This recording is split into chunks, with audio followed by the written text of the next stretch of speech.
Hey everyone, welcome to the Astro Imaging channel. If you're in Europe, of course, it's good morning, and you're losing a little sleep. Alistair, where are you located? I'm in Tucson, Arizona, so it's still Oh, early. I thought maybe you were in the UK. We're having slight technical difficulties, so we're going to do a little juggling, and we should have things ready to go in about 2 minutes. I'm not going to go over the calendar, but we have a very exciting presentation tonight because Steve Zigler is one of the experts on what was it? It was eclipses, solar eclipses. Solar eclipses are wonderful. If you haven't attended one, you absolutely should. And we have an what do they call it? A Ring of Fire eclipse coming up here next month, and next year we're going to have a total. And I'm going to go, and I hope everyone out there is going to go as well. In fact, I was looking at the eclipses. There's a place in Texas where the eclipses are going to cross. So if you were in that place, you wouldn't have to go anywhere. You could see both eclipses this year and next year.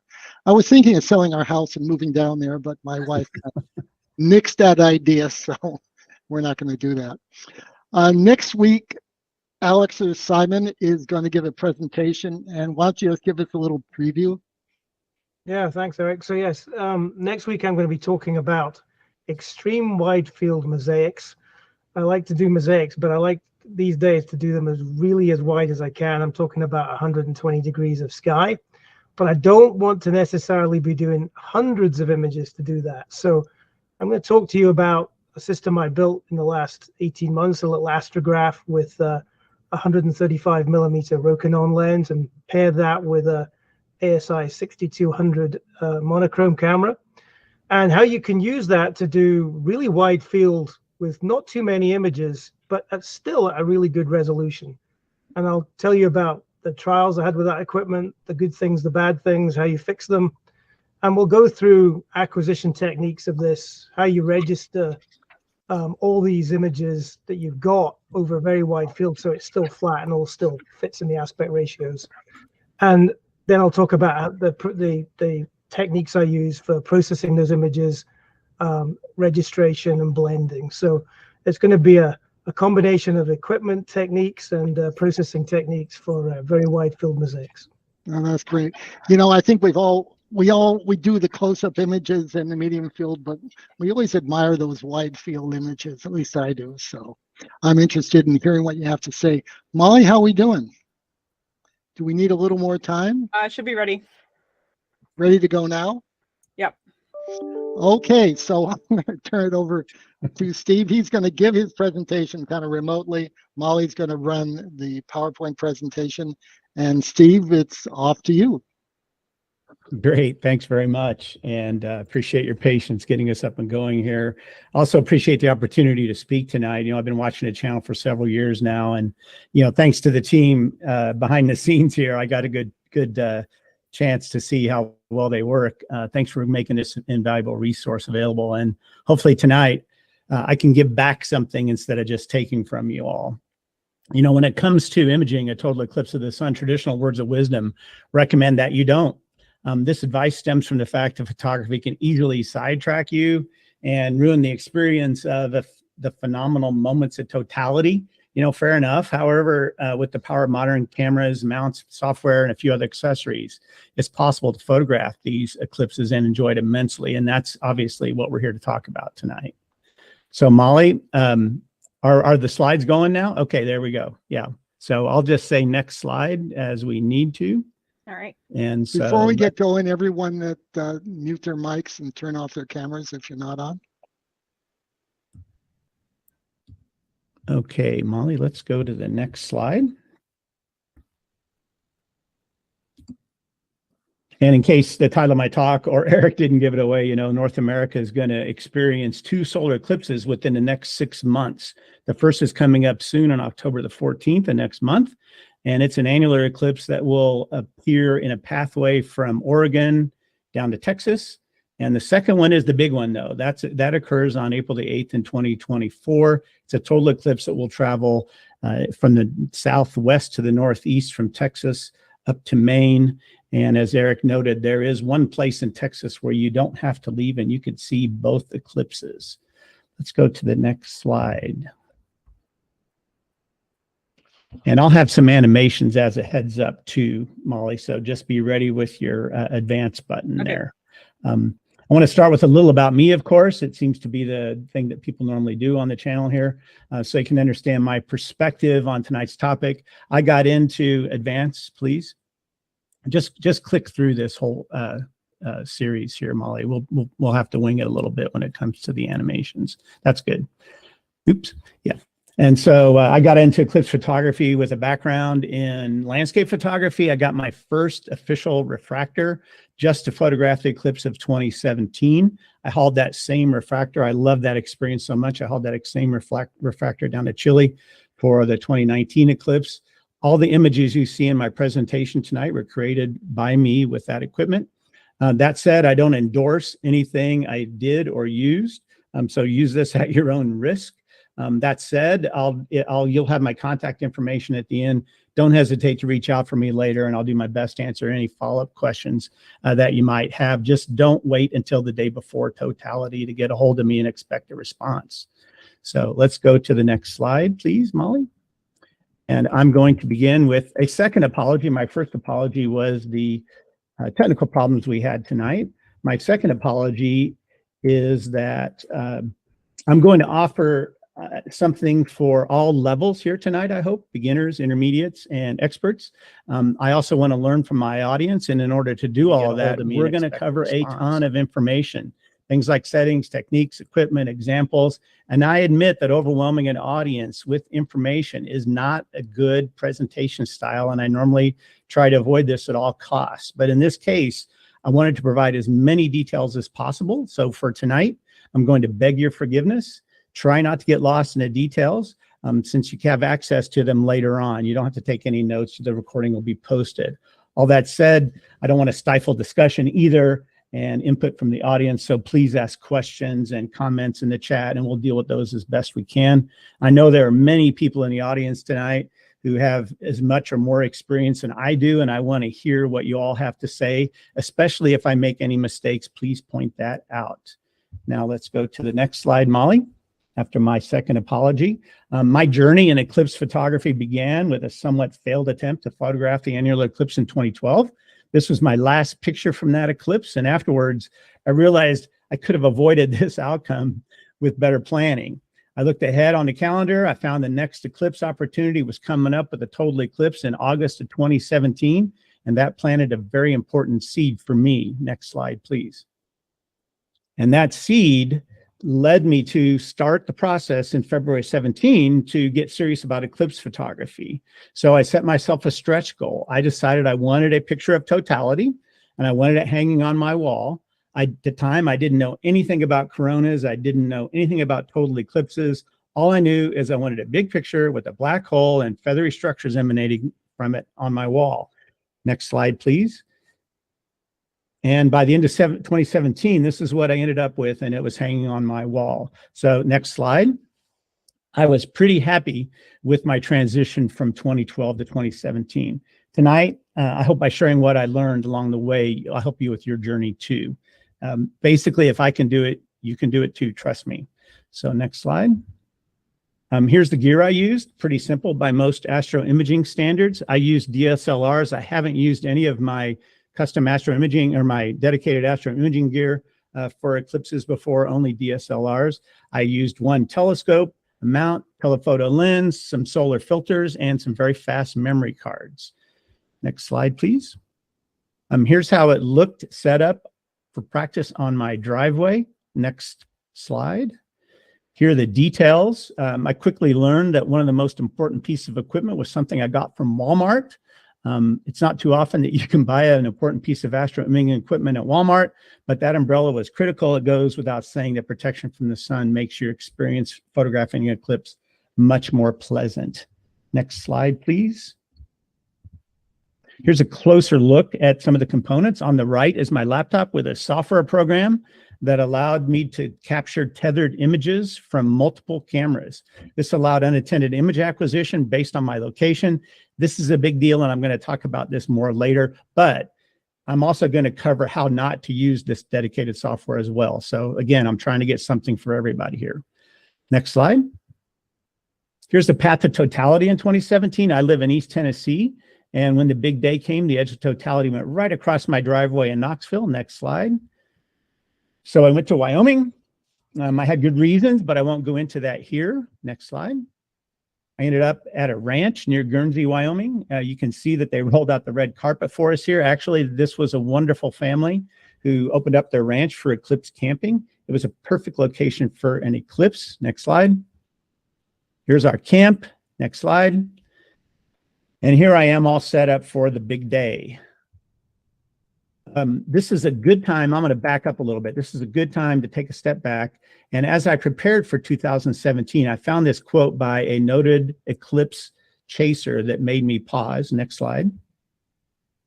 And the name of this guy was George Levy. And his advice was basically, don't photograph the eclipse, just watch it. That's good advice, but personally, I live through my camera, so not photographing the eclipse would be like enjoying a glass of wine by only looking at the bottle, so to speak. I had to taste eclipse photography, so fortunately, I ignored this noted eclipse chaser's advice. Next slide.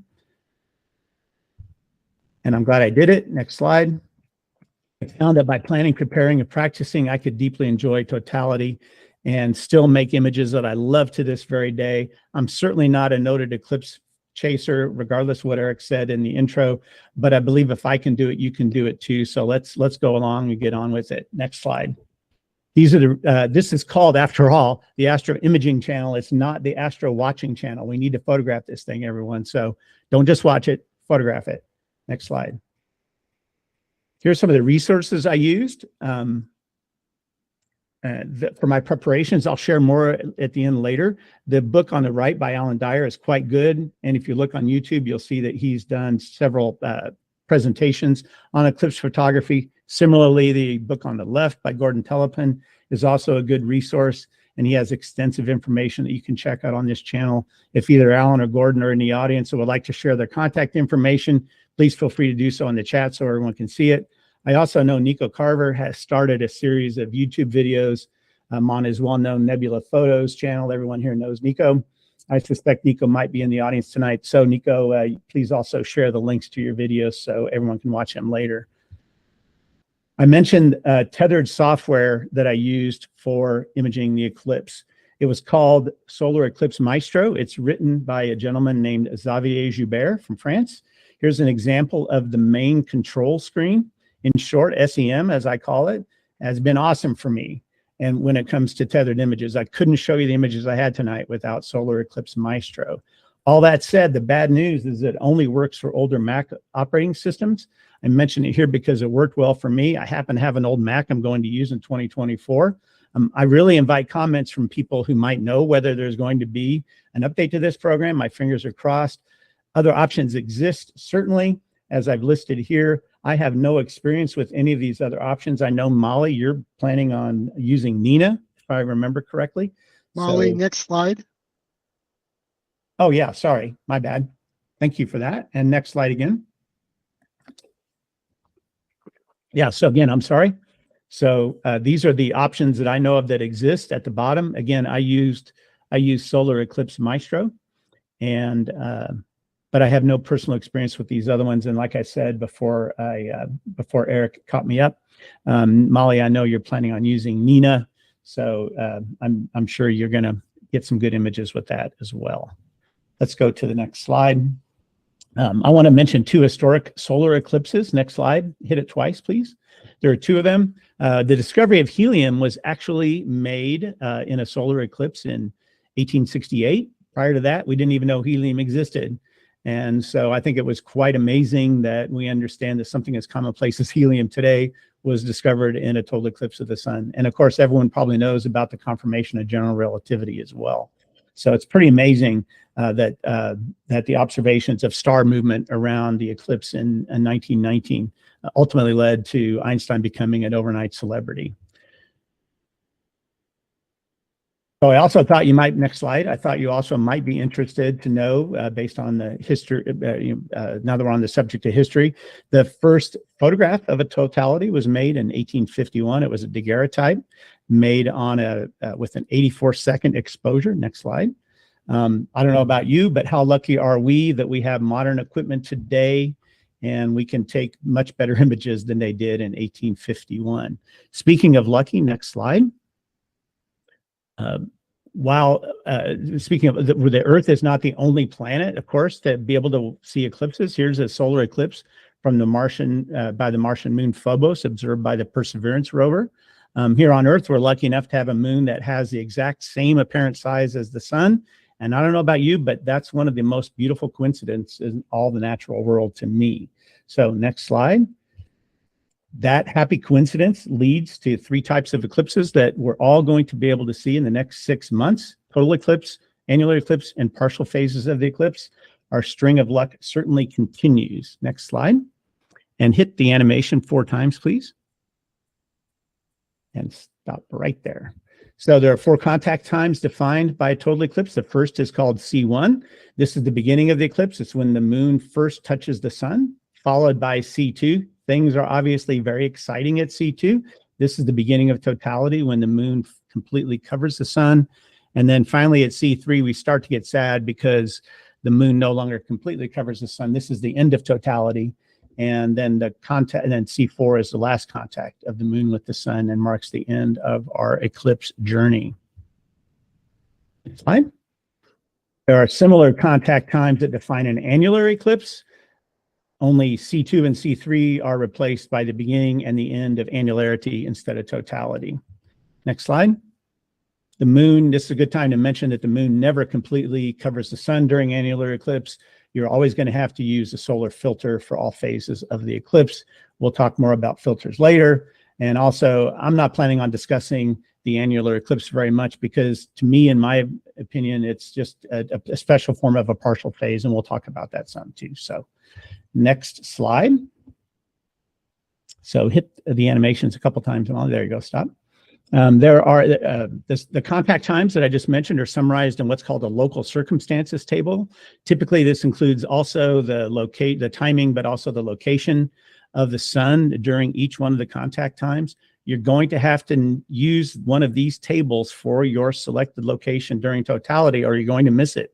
Here, I've used Carbondale, Illinois as an example. Next slide.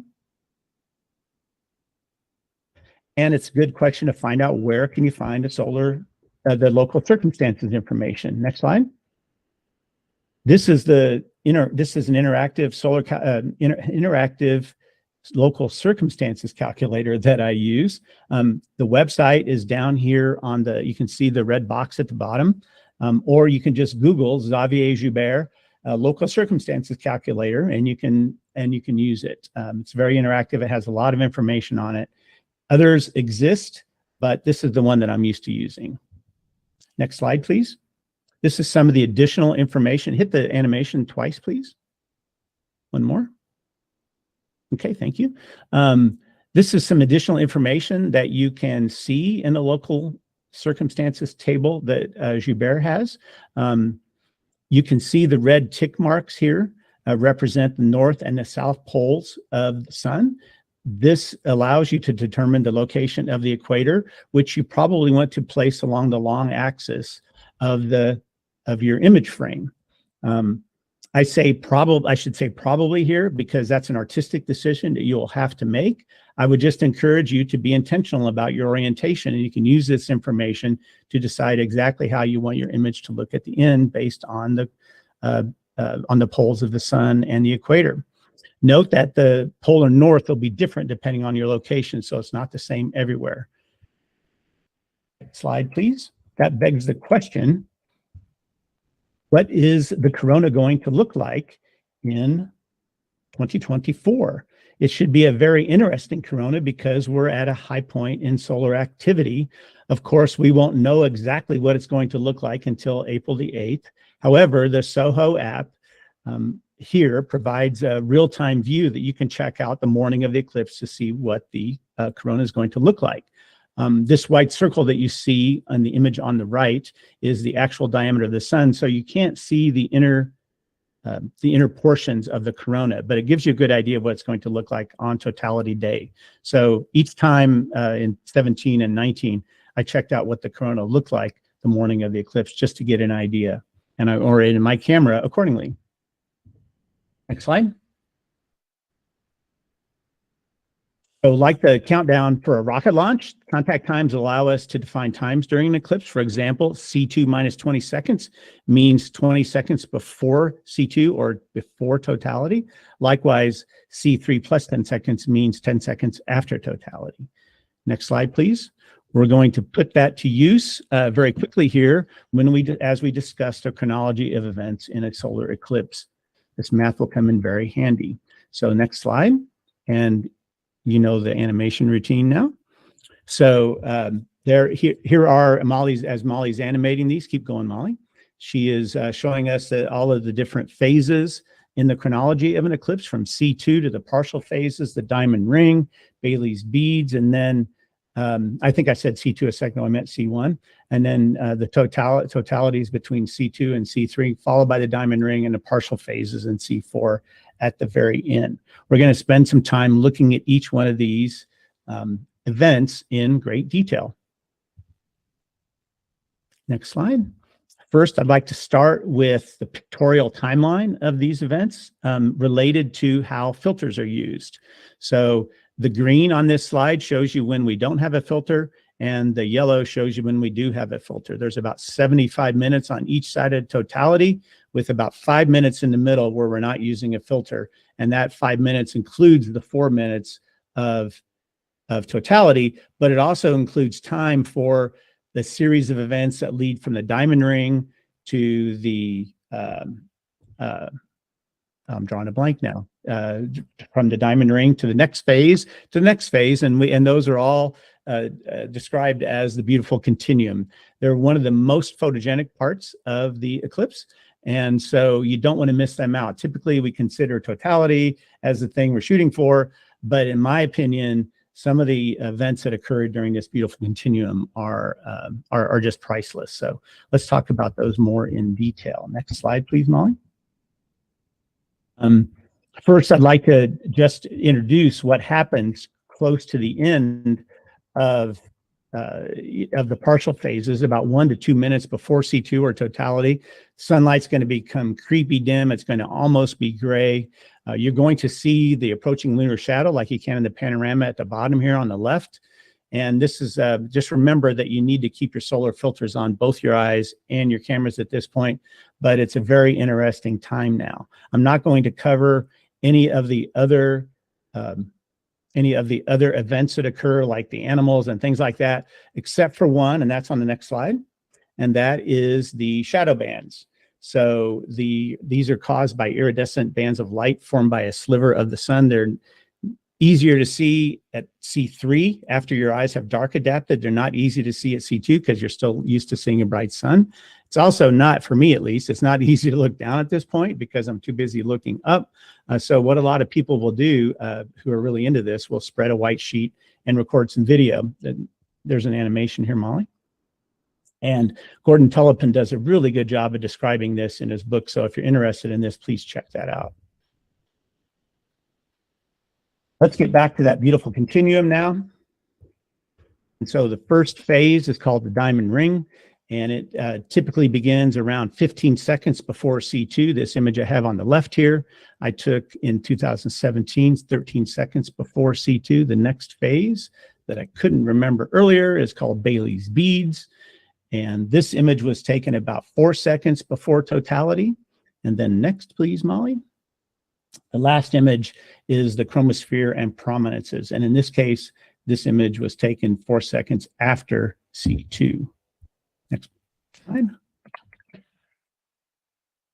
The diamond ring, if you didn't know, occurs because of a sliver of light is visible behind the limb of the moon. Bailey's beads occurs because the last traces of sunlight pass through valleys on the limb of the moon. That's pretty cool if you ask me. Next slide. This is a nice time to make a side note. Not all optics create the same shape of the diamond ring. On the left, you can see my telescope that I used in 2017. On the right, my telephoto lens in 2017. Both images taken at exactly the same time, and you can see the difference between the way the two diamond rings look. In my mind, I prefer the image on the left but some people prefer the image on the right, or I prefer the image on the right. Some people prefer the image on the left. So this is an artistic decision. Unfortunately, I don't know how to predict how your optics are going to behave. I discovered this completely by accident. So it was a nice accident in my mind. Next slide, please. I'm going to talk a little bit about who the heck this Bailey guy was and why are they called beads. Bailey reported on an annular eclipse in 1836, and he described a row of lucid points like a string of beads. And this was the first time anyone had ever referred to this phenomenon that occurs right before totality.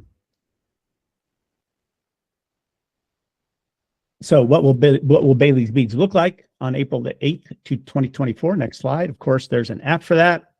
And Xavier's Bailey's bead simulator is shown here. Next slide. There's also a solar eclipse orchestrator version. And the question that you might have is, what will Bailey's beads, or what do these simulators work? So go ahead, next slide.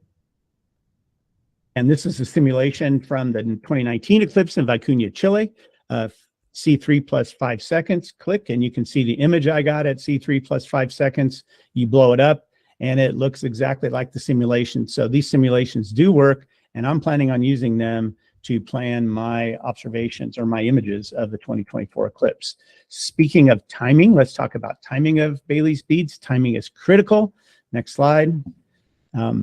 These are two images I took 10 seconds apart in the 2017 eclipse. Ideally, the best Bailey beads would be right in the middle. Next slide. However, I messed up and I missed Bailey's beads by 10 seconds. This was a programming error on my part. That's a huge miss, 10 seconds. It's embarrassing. I hesitated whether or not to tell you this, but I decided in the end to do it just because I don't want you to make the same mistakes I did. So next slide. The last event, of course, is the Continuum. I mentioned that earlier. Here's a couple pictures on the next slide. And these are taken at the C3 end of the Continuum, not the C2 end of the Continuum from 2017. And you can see I was fortunate enough at this time to also get a prominence in addition to the chromosphere. So next slide, please. Finally, let's talk a little bit about totality. We're going to have 4 glorious minutes to enjoy totality if you're on the center line. In addition to looking up and taking pictures, you need to look around the horizon. There will be a 360-degree sunset. Planets will be visible. Stars will be visible. Have your binoculars ready. Ambient light will approximate about what it looks like 20 minutes after sunset. So you might want to have a headlamp ready just in case you need to see something. Next slide. So I divide the phases of the eclipse into 5 stages photographically. Next slide. Keep going. Keep going. One more, and one more. So these are the 5 phases. They're the partial phases before and after totality, the C2 and C3. There's the continuum at C2 and the continuum at C3, and finally totality in the middle. So let's go to the next slide. If you successfully capture all these, you're going to have a lot of images. Next slide. These are the kind of things that are possible by catching all of those phases, and I don't even have any of the partial phases on this slide. So next slide. You can also do composites like this. I don't know about you, but I just love images like this that provide a sense of time and motion to a still image. As a landscape photographer, one of the most important things I've learned is to provide a sense of motion and dimension to a static image. And I believe images like this do that. So I love this one. Next slide. Immediately before and after totality, the timing of the events may not be 100% accurate. Your GPS may be off a little bit. Next, keep going. 2 more. You're also going to be highly distracted at this time. If you've never seen totality, trust me, you're going to be screaming. So I recommend adding a time buffer to the start and the end of the continuum when you're photographing it to ensure that you capture all of the elements of it. So go to the next slide, please.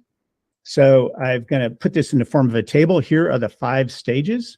And this is the timing for each of those stages. This is one of those slides where I'm throwing a lot of information out there. You can go back and look at this later on in the recording. You don't have to write this down. The red here indicates those numbers that I mentioned earlier in terms of how much time is going to be taken in each one of those 5 stages. And as you can tell, There's a lot of ho-hum activity going on before and after, but during the continuum and totality, it gets really exciting, and it's quite exhilarating, as a matter of fact. How do you capture those images? Next slide. There are two ways to do it. I've mentioned tethered capture before. You can go ahead and click through. I'll tell you when to stop, Molly. Thanks. Keep going. Okay, that's good. So there are two types, of course, tethered and manual. The advantages of the tethered approach is accurate automated timing. You can easily change exposure settings from one to the other. And the granddaddy of all advantages is unattended operation. Trust me, if you do this and you do it right, you're really going to appreciate that unattended operation while you're screaming and looking at totality with your binoculars. Disadvantages, for sure. Software can be buggy. Make sure you develop a reliable script. That's absolutely essential. Cable connections can be glitchy. We all know that. Have backups ready for Eclipse Day. Be careful of memory card buffers. You can fire away so many images with tethered operation that your memory card won't be able to handle it all. Now let's talk about manual capture. Of course, the advantage is there's no software to learn, so there are no bugs. You're simpler, fewer glitches. You still have the disadvantage of the memory card buffer, but the granddaddy of all disadvantages is that you must manually change exposure settings during manual capture. Of course, this is a good opportunity for you to learn the automatic exposure settings on your camera, and also some custom settings to help you with the process of dialing and changing exposures at an exciting time. Next slide. How do you manually do this? This app is, I haven't used this app, I have to say, but it looks like a killer app to me. This is the Solar Eclipse Timer app by Gordon Telepen. It has audio cues based on the chronology of events at your GPS location. So you can use this to tell you when to start taking pictures and how much time you have before the next event occurs. It has a practice mode. You're going to hear me say the word practice over and over again. It has a practice mode. And Gordon has extensive help and a YouTube channel. So check that out if you're not going to use tethered capture. I've used this app for the 2017 and 19 eclipses, and it was super helpful to have it talking to me, so I could not, because you can't think about what's going on. So it reminds you to put your solar glasses back on. It reminds you to look around. Yeah, yeah, exactly. Yeah. And thanks for chiming in, Molly. Please chime in anytime. You know, I'd love for this to be a dialogue. So thanks for sharing that. And are there any questions at this point that we need to deal with? At this point, we don't have a ton of questions. There was one question about polar alignment during the day. I'm not sure that may be something that you're going to cover. Yeah, we're going to cover that. Yep. Okay. Yep. Thanks. Yeah, we'll cover that. Okay. Next slide. This is also a nice reminder. It's a good time to remind you, set your cameras. This is extremely helpful later on. Use the proper time zone, get your camera timings down to the nearest second. Really super helpful. Next slide. But my number one piece of advice, I've mentioned it, is practice. Next slide. It's just essential. Here I am back in my driveway. The more complex the image is, tethered capture for sure. It doesn't matter. You have to practice. Practice on the sun, practice on the moon, get out there in the heat, feel the sweat. You know, you're going to love it. So take notes. Here are 3 pages from my notebook. And it might not be easy to see, but on the right, I can tell you that I'm studying the length of my batteries will last as I got ready for my 2019 trip to Chile. So don't forget any details, you know, don't leave anything to chance. Okay. Next slide. My first practice images, keep going. You can go through these quickly. You can tell they kind of suck in 2017. Keep going. This is in March. I started practicing in March for August. May, I was getting a little bit better. I was getting my exposures dialed in. Keep going. July, now I'm getting it. I've changed solar filters at this point if you're paying attention. Keep going. Finally, in August, I had some sunspots and I felt comfortable that I was ready for the eclipse. Keep going. Practice on the moon, test your complete setup. You got to be able to get sharp images of the moon, or just don't even try to take a picture of the eclipse. A crescent moon is also a really nice target because it offers a wide range of exposures, which you'll see when you do the eclipse. So that's good practice too. Next slide. Finally, make a script for Eclipse Day. Here are the first 3 pages of my script that I took with me to Chile to help me work through the day. It started with arriving on the bus and it ended with packing up my toys at the end. In the middle, you can see I had a graph where I had charted out where what the ridge line was going to look like off in the distance. I knew where our location would be and where the sun was going to be at different stages. So there's a lot you can do, and I can't emphasize enough to have a script for Eclipse Day. Don't leave out a single detail. Next slide.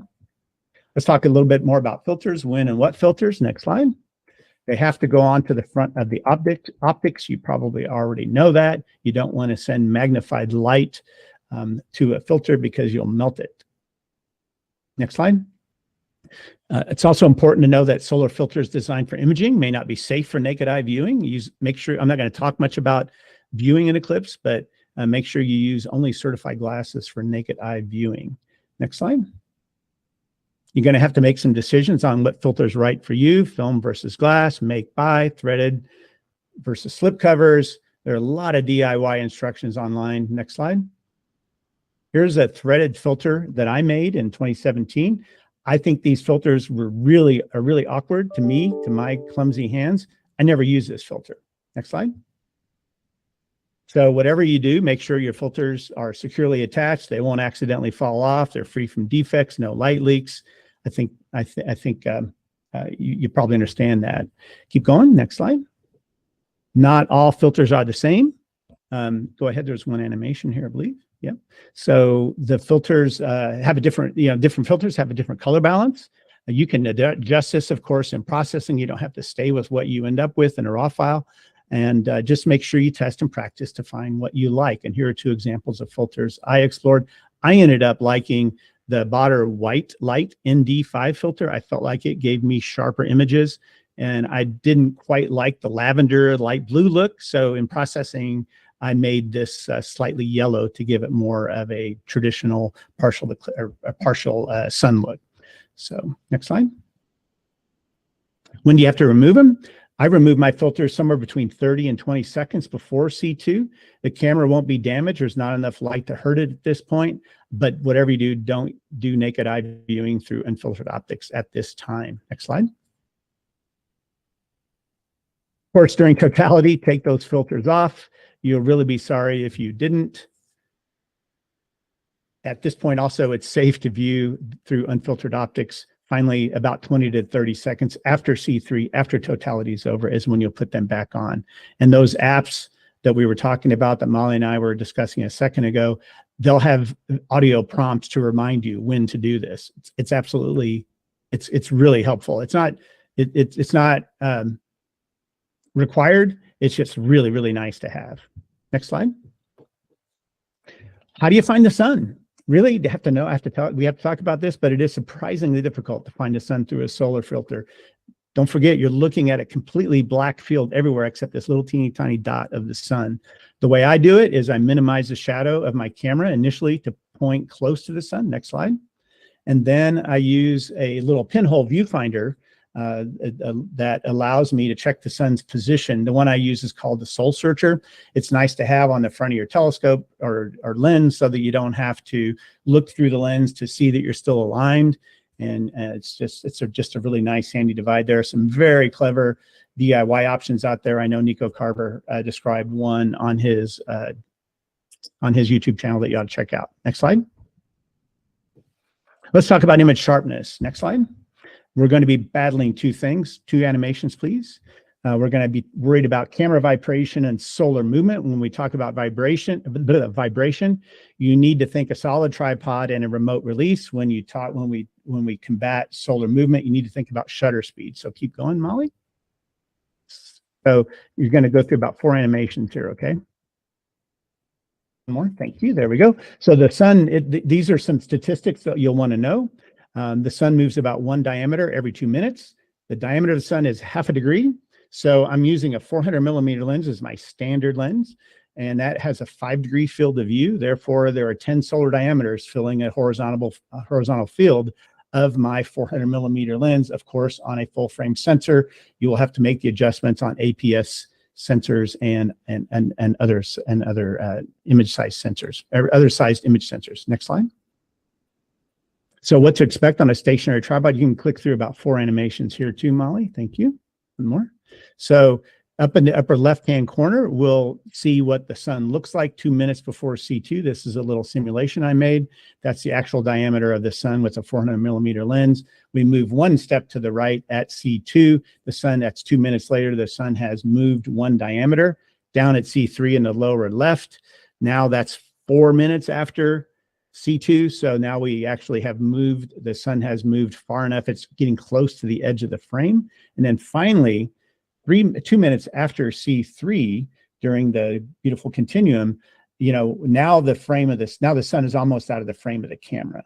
So obviously the bottom line here is you are going to have to move your camera if you're on a stationary tripod and you're using a 400 millimeter lens. And of course, I'm going to say the word practice, but go ahead, Molly. So how long can the shutter be open before my image is blurred due to the sun's movement? That's a good question. Next slide. So one more click. There are 2 sources of information that I found from a stationary tripod with a 400 millimeter lens. Alan Dyer's book and the Joubert website both say about a half a second to a second. Fred Espenak also has some information on his website about shutter speeds. They all agree with each other. And so this kind of limits how long of a shutter you can take if you're using a stationary tripod. I'm conservative. I would stay more towards the shorter end, maybe a half a second or so is probably where I would end up. Next slide. You can do a lot with simple gear. Here is just a standard kit of photography equipment that any photographer might have.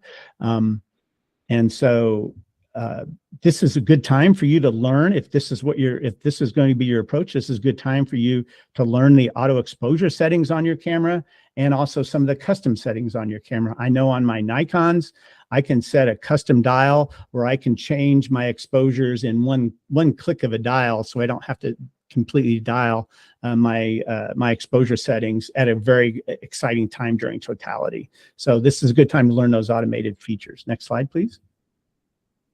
I can't emphasize the importance of a sturdy tripod enough. Next slide.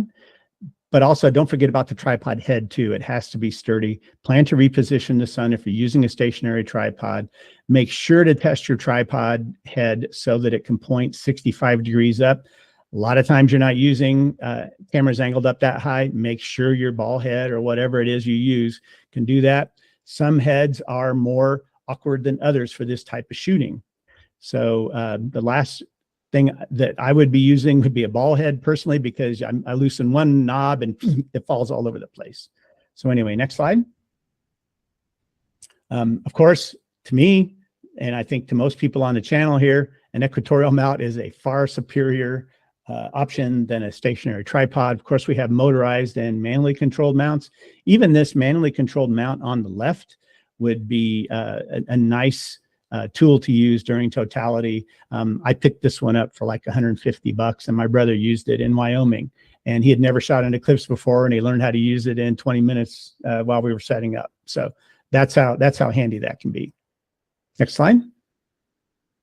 If you are using an equatorial mount, this was a question that came up earlier, you're going to have to do a rough daytime alignment. If you're lucky, maybe you can do a nighttime alignment the night before, leave it set up. That's what I'm hoping to do. But if not, you want to be able to do a daytime polar alignment. There are many instructions online on how to do this using your smart device, an app, compasses, all kinds of things. But what I would caution you is to be aware of magnetic declination and magnetic interference on your smart device as you do this. Next slide. Okay, the last element of sharpness, we've been talking about sharpness. The last element that I'm going to cover, you may have thought was the most important, but that's focus. We have to get through all these other things before we can worry about focus. So autofocus probably won't work. You're going to have to manually focus. I would suggest you do that well before C1, well before even the first contact point. You're going to need to occasionally check focus, refocus due to temperature changes. We all know the focus changes as it gets hotter and cooler. This is not easy. It's surprising. I found it surprisingly difficult. So again, there's that practice word. The edge of the sun is difficult to find a sharp spot. And sunspots will help tremendously. The little tip of the sun during the partial phases also helps tremendously too. Next slide. And then finally, LCDs are going to be difficult to see in bright sunlight. And so you're going to need some way to cover up the LCD. So you want to be able to get really good, crisp images on your LCD so that you can check your focus. If you're using a telephoto lens, tape that focus ring so it doesn't slip, especially when it's pointing up. Some telephoto lenses will sag, if you will, lose your focus. It'll be a sad day when you look at your images later on. If you just focused one time with one of those lenses. Do I need to say practice again? I don't think so, but I will anyway. Note that if you can focus on the sun, if you get a good focus on the sun through a solar filter, that same focus will work on your unfiltered images later on at totality. Fortunately, who wants to refocus during totality? Next slide. Let's talk about exposure now. How do I get the proper exposure of some events that last for seconds that I've never even photographed them before? Next slide. So I know of 3 eclipse guides. One is by Alan Dyer, the other by Xavier Joubert, and then one by Fred Aspanek. Click, please. You can see the websites at the bottom there. Each gives a slightly, I've compared these all closely. They give slightly different exposure estimates, but these are just guides. Next slide. But also, my advice is, and this may surprise people who know that I'm a perfectionist, don't stress over the perfect exposure, and I'll explain that why. Next slide. So here's a series of exposures I took over a 3-stop range from 1/200th of a second to 1/1600th of a second. I was practicing for 2017. So hint, hint. And I think this is about a 3-stop range. Next slide, click please. So then later, and you can see at the top row that they're all dramatically different, but in Lightroom, I adjusted the exposure of each of the images, the 4 images on the right, so they match the 1/200th of a second image on the left, and lo and behold, they all look pretty much the same. So the result from my mind is that over a 3-stop range of exposures, the partial phases can be processed, so they look very similar. So that's case study 1 for not worrying about a perfect exposure. Next slide. So now you might say, oh, well, what about the diamond rings? What about other things besides the partial phases? Well, here's a series of diamond ring exposures from 1/8,000th of a second to 1/125th on the right. And then on the second row, I used the center image, the 1,000th of a second image, and I adjusted the exposure. This is super easy to do in Lightroom. Of each one of the images so that they were this equivalent of the 1,000th of a second. And again, you can see that they all look pretty much the same. So again, and I'm telling myself this too, don't stress over perfect exposures. Next slide, please. But what about exposures during totality? 2 clicks, please.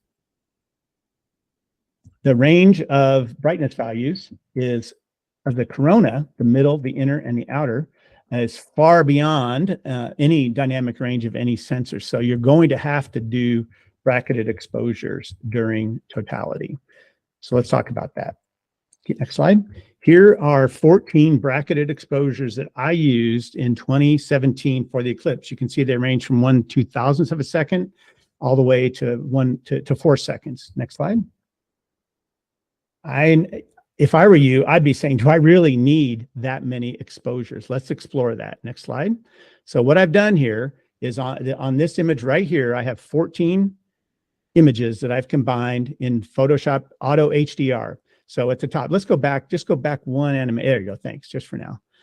So at the top, you'll see the exposure, the exposure times for each one of those 14 images. I brought them into Photoshop. I just used automatic HDR. I didn't do any fancy processing because I just wanted to compare these examples where I had 14 images, 7 images, and 1 image. Now let's go to the next one, Molly. Thanks. So here is what the image looks like with those 7 images circle or outlined in orange above. Again, I just brought them into Auto HDR in Photoshop. This is what it looked like. Slight difference from the one on the left. Personally, I like the one on the left a little bit better. You may have a different opinion. Now one more click, please. And now here's what one image looks like from the 1/60th of a second exposure. And again, I just clicked the auto button in Photoshop. So the question is, do I have to do more? Do I have to bracket my exposures? I'm not going to tell you that you have to make 14 bracketed images to make a successful Eclipse image at totality, But I will tell you that the more bracketed images you take, the better the results are that you're going to get. I'm planning on taking 14 though. I'll tell you that. So to summarize, next slide. One more click, please. 2 more. Yeah, you're going to have 4 minutes for totality. You're going to have to capture these bracketed sequences as quickly as possible to minimize movement of the sun, because the sun is going to be moving, don't forget. And as you wait to capture your bracketed exposures, it'll blur your images. Also, you have to minimize vibration, so don't go too quick. Finally, this is the time to remind you, don't spend too much time taking pictures. Get a few sequences out of the way. If you're doing manual, you can take as many as you want, obviously, but I would recommend that you set a timer for the maximum eclipse when you say, okay, I'm done taking pictures. I'm just going to enjoy this thing. So 4 minutes is actually, you can get 2 minutes of images and 2 minutes of observation if you want. So that should be a good compromise. Next slide, please. Also, the longer exposures in my sequence were only possible because I used a motorized mount. Those longer exposures also make images like this possible. This is a 2-second exposure from 2017. The blue color of the moon is earthshine reflected back from the sun, but reflected back from the earth back to the moon. So you can see a full moon during totality. Pretty cool. Next slide. So let's talk a little bit about processing totality images. I want to start with a single exposure. You can get some, in my opinion, you can get some very nice, very respectable images of totality with a single exposure. If you take this approach, I still recommend that you capture bracketed exposures, because you're going to need a series of different exposures and then pick that best one to do your processing, like I did here with the 1/60th of a second exposure on this image. And there was no fancy processing on this either, you know, just hitting auto buttons in Photoshop. Next slide. But if you want to get the fine details of the corona, it gets a little more complicated. For this image, use the full 14 bracketed images. In the raw conversion process, you can see here that I used shadows, clarity, noise reduction, and sharpening. Again, in Camera Raw, I stacked those images as part of a Photoshop Smart Object. Again, I'm going to go through this fast. You can check this out later on the recording. I aligned images as I needed because they weren't perfect. I sharpened using a radial blur filter, and then I did careful burning and dodging. So I didn't invent any of this, well, except for the burning and dodging. That's my touch. But Russell Brown from Adobe has a 2-part tutorial on YouTube where he uses some of Fred Espinak's images to highlight these techniques here, and they're very powerful. I would encourage you, even if you don't use Photoshop, you can work your way through these tutorials are really nice, really easy to follow, and you can make some spectacular images with them. Next slide, please. If you're really an overachiever when it comes to totality processing, you can use something called phase correlation to align the coronal structures. Honestly, I have no idea what any of that means, but I encourage you to Google Miloslav Druckmuller and Nicholas Lafadu. Their images on the internet of these high dynamic range are just spectacular. They're beautiful. I get lost in them. I don't know of a way to do this. I was fortunate to have Bray Falls. Bray, you may be in the audience tonight. Thank you for helping me process these images of my data from the 2017 eclipse. I love this version of my eclipse. I would love my eclipse photos. I would love to also have some a commercial source so I can do this on my own. So if anybody knows about that, please leave an answer for me in the chat. Okay, next slide. Let's start to bring it all together here. One more slide. Remember those 5 stages I talked about. I want to go now, one more, please. I want to go back to my table, and I'll do a couple more clicks for me. One more. Okay. So this is the table that has all the information that this talk has led to. So now I'm trying to bring everything together in terms of what we're photographing, when we're photographing it, what is our exposures, how often do I take images? I haven't really talked about frame rate yet, but you know, here I list that for you. And then I even talk about the number of frames that you might take. These exposures that I have here in the middle are based on my own experience. This is certainly something open to debate. You can see my settings and my assumptions over here in the lower left-hand corner. ISO settings, aperture of my telescope. They were certainly clear sky conditions. The sun was above 45 degrees. And again, for the partial phases, I used the Botter ND5 Astro solar filter. This is the table that I'm going to use in 2024 as my starting point. Hopefully it'll help you too. Check out the references that I provided to see if you agree, and then do your own experience by, yes, practicing. One more slide, please. So please treat this as a guide, not gospel. Again, you heard my disclaimer at the beginning. I'm not responsible. That's the lawyer in me, I guess. I'm not a lawyer. Next slide, please. Sorry, I'm getting distracted. We're going to wrap up here, and we're going to do a little bit of talk about planning. So next slide. These are some of the apps that I use. Totality is the name of an app that, based on location, provides eclipse data for you, including all of the contact points and the maximum. I've already mentioned Gordon Telepin's solar eclipse timer. There are audio prompts to announce events, timing, things, and more. I use an app called Sun Surveyor on location. It has augmented reality, and I can show the position of the sun for planning purposes. And it really helps me frame. There's not so much images of totality like we've talked, but more landscape type images. You know, those images of the different phases of the eclipse with the hay bales in the foreground, stuff like that. Weather, my two go-to weather apps are Windy and Astrospheric. They work at night. They work in the daytime too. I also use an app called Peak Finder. I'll show you what I did with this here in a second. And of course, Google Earth is my favorite remote location planning device. Next slide, please. Some useful websites are listed here. My apologies if I have accidentally excluded anyone. I will point out that the Eclipsophile website at the bottom is, at least as far as I know, the most comprehensive climate-based website for eclipse chasing. So this website has tons of information about historical weather patterns for the upcoming eclipses. You definitely don't want to plan on a site without starting with this website. Next slide, please. So I wanted to give you an example. This is using this is based on the annual eclipse coming up on October the 14th from Shiprock, New Mexico. So here is the local circumstances table from Xavier Joubert's website. Next slide, please. And I remember going to Shiprock in 2014, and this is an image I took during my trip to Shiprock. Next slide. So I used, and now one more click, maybe two more click, one more click, yeah. Yep. So here is the Peak Finder app that I mentioned a second ago, overlaid with information from Joubert's eclipse calculator.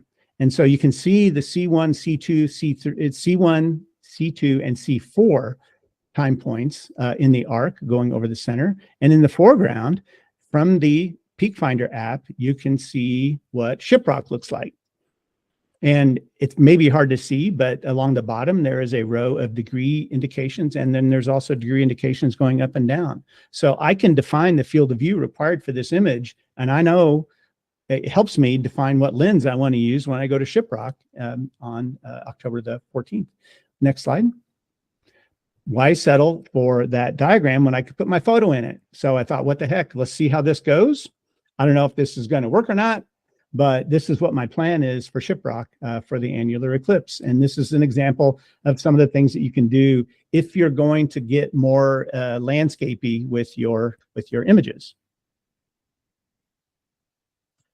Next slide, I think that's it.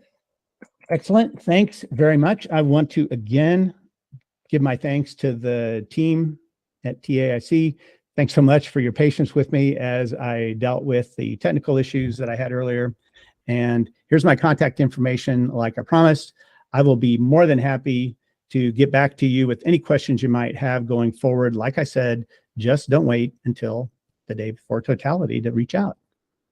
And I think that's it. So I'll stop talking. I'll take a drink of water and let's talk about any questions we might have. Well, I'm sorry. This was thrilling. I was taking notes. And by the way, for everyone online, we're going to have a short quiz We'll send it out afterwards. It's multiple choice, so don't worry. Everyone will be able to do it. I told you there Great. was a ton of information, Eric. No. This was great. We can always, it's a video. We can always bring it up again. We can review it. Those of us, and I think, I don't know about everyone in the room, but everyone in the room, probably half the people online, are planning to go to the total eclipse one way or another. If there was any way to guarantee the weather, I know we all kind of cross all of our fingers and toes, hoping for clear weather. There was in 2017, so we're going to go with great expectations. Yeah. And hope for good weather. Yeah. 2024, frankly, scares me a little bit. The 2017, I think, was easy because there were places in leeward sides of mountains and things like that where it's obviously going to be clear. 2024, I think, and I would encourage everyone to read the Eclipsophile website on 2024 on the climate. It scares me a little bit. I've got a couple of locations in mind that I will make a game time decision a couple of days before. I think flexibility is the key, but this is going to be a big eclipse. There's 30 million people in the path to totality. Everybody learned about how cool eclipses were in 2017. So in 2024, it scares me how many people are going to be out there. Good luck finding a place to stay. Thanks to Molly, I found a place to stay after my Airbnb got pulled out from underneath of me. It's going to be interesting in 2024. Well, I know we've already booked rooms. Yeah. Several rooms. The other thing is, I know when we went to the last eclipse, we were prepared to get up and move. Yeah. If we had to drive 50 miles, and there's plenty of time when you get up in the morning, if the weather is good down the road a little bit, you get up and move. Yeah. If you're going to use the software, of course, that makes, that gives you some additional work to do to reposition yourself. Yeah. And the software. Practice. Tim and I were talking about this. Can we run a full practice with both these software packages for the Mac and the PC? Yeah. I can only speak for the Solar Eclipse Maestro, and it's Mac based, and not PC. But yeah, you can do a full practice script. You can go in and change the simulated times, so that you can actually practice what totality look like, what is going to happen during totality. And you can plug in your GPS coordinates so that it automatically knows what C1, C2, C3, C4 are going to be. And you can just run a complete script. And you have to do that because, again, it's software. Software has bugs, and you just want to make sure that all of the different capture options that you have, the exposures, everything like that, aren't going to choke things. I literally, in the pages of my notes that I showed, I counted every image that I got, that I told it every image to take, and I looked at every image I got to make sure I got them all. But you're not actually photographing the sun at this point. No, you can do a lot of desktop testing. Yeah. I've done a lot of, I use the solar eclipse timer and then a stopwatch with times that I got from various tables and stuff to figure out, all right, how many seconds before C2. So to get the, so I had all my timed exposures, and then I ran it against the stopwatch and the solar eclipse timer app to make sure that they were all, the right exposure time was going to fire at the right time it needed to for things like Bailey speeds and stuff. And then I was able to kind of refine from there. I'm going to do the same thing with Nina. Hey, Steve. Yeah. I recently installed Solar Eclipse Maestro myself and had to dust off an old Mac to make it, run on an old OS. Lucky you, Tim. But I noticed that it will generate a script for you. And I was wondering, in your experience, how good it is. Yeah, I started with that. I used the pre-populated scripts that it had, but then I went in, and I customized it for what I wanted to do, and I started off pretty simple, but by the time it was all done, I was doing 2 cameras. I didn't show it, but I mounted my digital, my telephoto lens on top of my telescope. And I probably, during totality, I probably took a couple hundred images by the time it was done on both cameras. So you could actually run your simulation in your house. Yeah, absolutely. You don't have to be outside. Nope. That's where you do it, actually. Yeah, that's where I did all my simulations for that. Outside, I'm only worrying about focus, practicing daytime alignment, things like that. And you're using a D810? I used a D800. Oh, yeah, I used a D800, a D810, and a D850 in 19. In 19, I used a D850. And 750 millimeters. Mm-hmm. So you were cropping those images? Yeah, almost every image I had was cropped a little bit. And yeah, for sure. Awesome. Can I say a few things? One of the suggestions you made, very good point. If you're on a fixed tripod, how the sun is basically going to move from the center off towards the edge. I just wanted to remind everybody, if you have a motorized mount, that doesn't happen. You can actually keep that sun centered, so you don't have to throw that consideration in.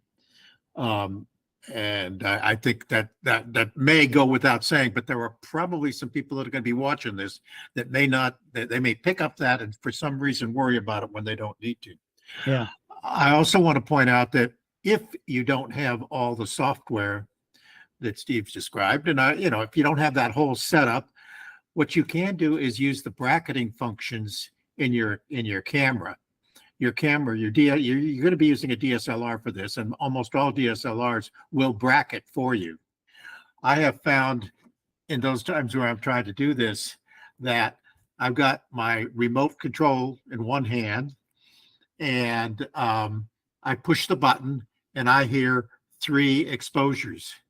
And then I know I've got to turn my exposure dial 2 stops and then push the button again. But I can do that all without looking at anything except the sun up there. So I make it a point to do that. That's not nearly as nice as having the whole thing set up, and you've got plenty of time to get it set up. On the other hand, if it's just early April and you say, I better learn how to do this, and you look this up and you go, oh my gosh, it's complicateder than I thought. There are other easier ways to do that because you didn't do your homework on time. Yeah, exactly. All you got to do is you get into a rhythm where you go click, click, click, and then you hear the clicks of your auto bracketing going on. Also, I don't think we've given due justice in this to the fact that there are many other pictures you might want to be taking during this eclipse. Mm-hmm. The picture that we took tonight is of the sun with the corona coming off it and things like that. You also want to have some wide fields going on so you can see what's out in the distance. And you can have several cameras set up in various places to do all this stuff. Again, I've got to echo, if this is your first eclipse, don't worry about a thing. Just watch the eclipse and enjoy it. Because whatever else happens, there are other people who are going to be taking better pictures than you took of this eclipse. So you can watch their pictures. You'll get 1 or 2 that you'll like, but don't. If it goes wrong, don't look at your camera. Don't start cussing at your camera. Don't start to try to fix it or anything. Just enjoy the eclipse. And as far as where I will be, I don't know exactly where I will be. We had the perfect setup. My 95-year-old mother-in-law, in a very convoluted way, we found out that it's going right over the farm. We're on the center line on the farm, except for maybe about half a mile. So we just get to go at the farm. But then Grandma said, oh, that's too many people. I don't want everybody using my bathroom.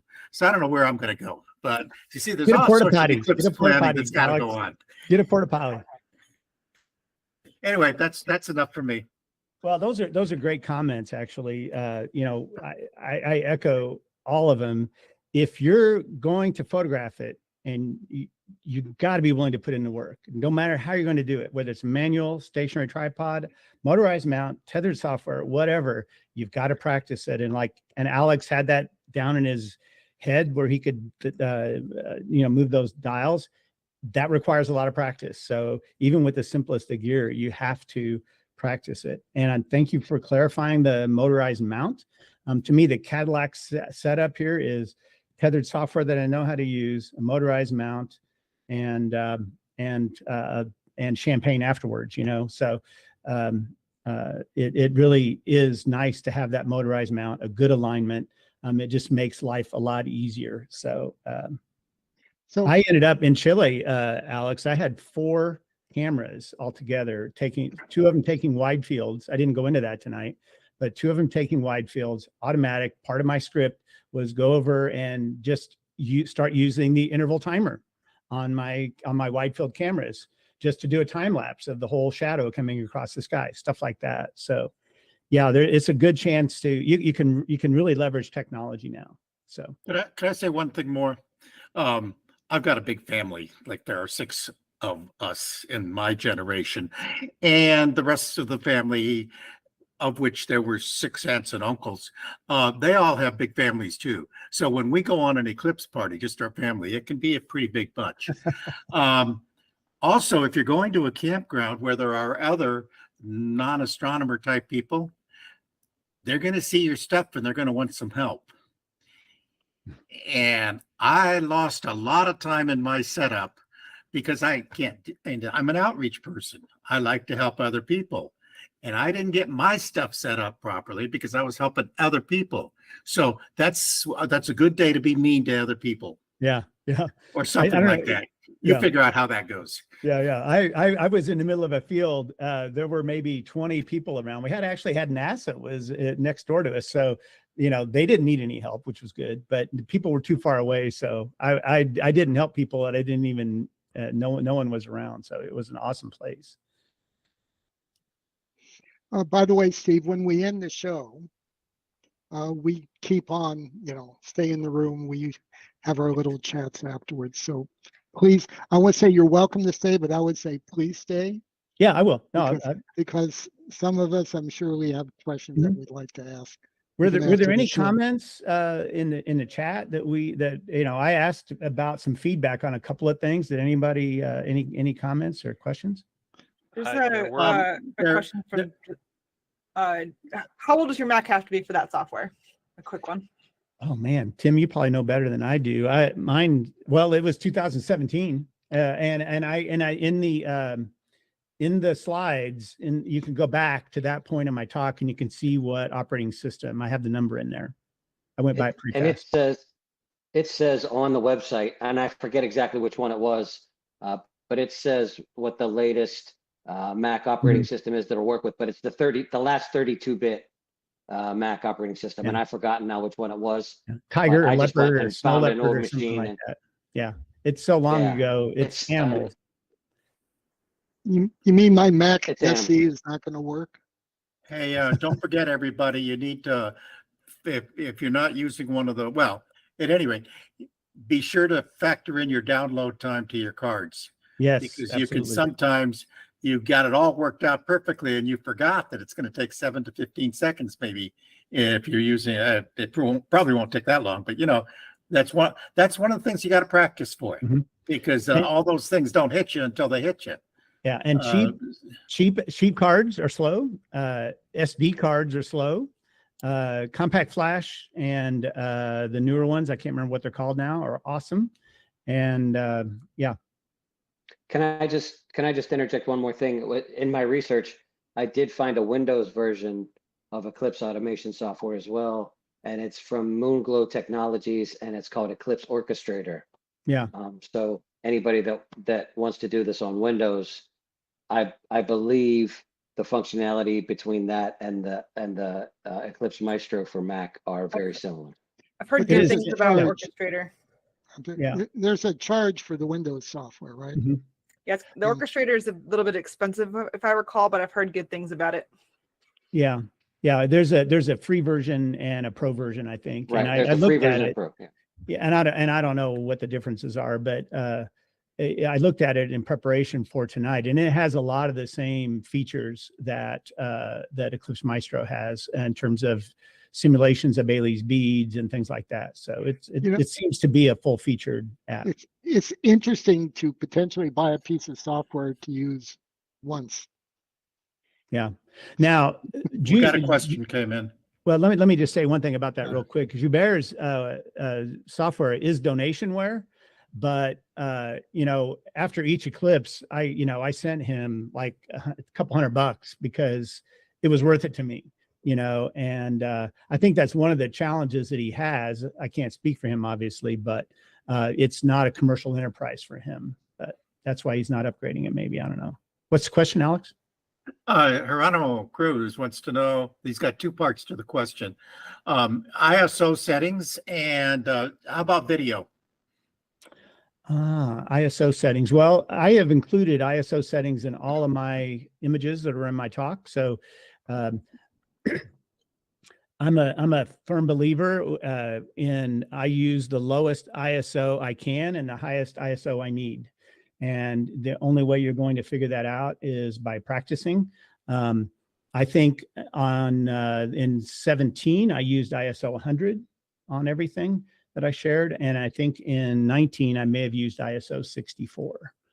But again, as low as you can and as high as you need.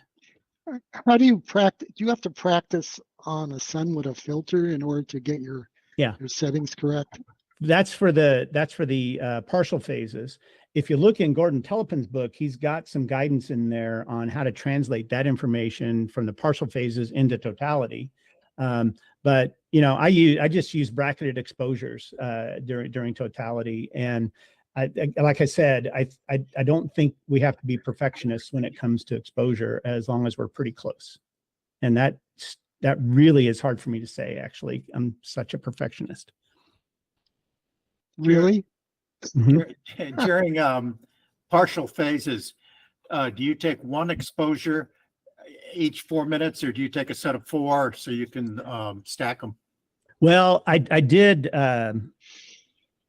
for both eclipses. I did a couple of brackets, but I didn't end up needing them. They could be adjusted pretty easily. So, well, I'm not talking bracketing with different exposures. I'm talking taking the same exposure 4 times, and then stack that 4 to help eliminate the noise. I did not do that. I've not tried that. There's plenty of light coming through even with a filter. Yeah, and you don't really get much noise with these short exposures. Yeah. No, I know that, but it's it helps. Every little bit can help. Yeah. You calibrate your frames? No, great question. I didn't know what calibration frames were at the time, Alex. In 24, I certainly plan to do that. Yep. And when you look at the hyper HDR images from Druckmuller, in fact, he has a very useful PDF on his website. He has a project where he accepts data from people and he turns them into these amazing ultra HDR images. And he has a set of guidelines in a PDF on his website for how to do that. Even if you don't submit your data to him, it's very helpful to get that PDF to inform your own images, and one of the things he talks about is calibration frames. So yes, Alex, I am planning on doing that in 24. Haven't figured out how to do that yet, but I will. Well, I think the experience that we have in DSO or even Lucky Imaging will be very helpful in processing these. I can't imagine that it's too much. It's going to be completely unique. And the other thing is that you don't display them like you do the deep sky images. I mean, your partial phases, you'll have them pasted next to each other all the way along the page. So or something like that is what usually happens.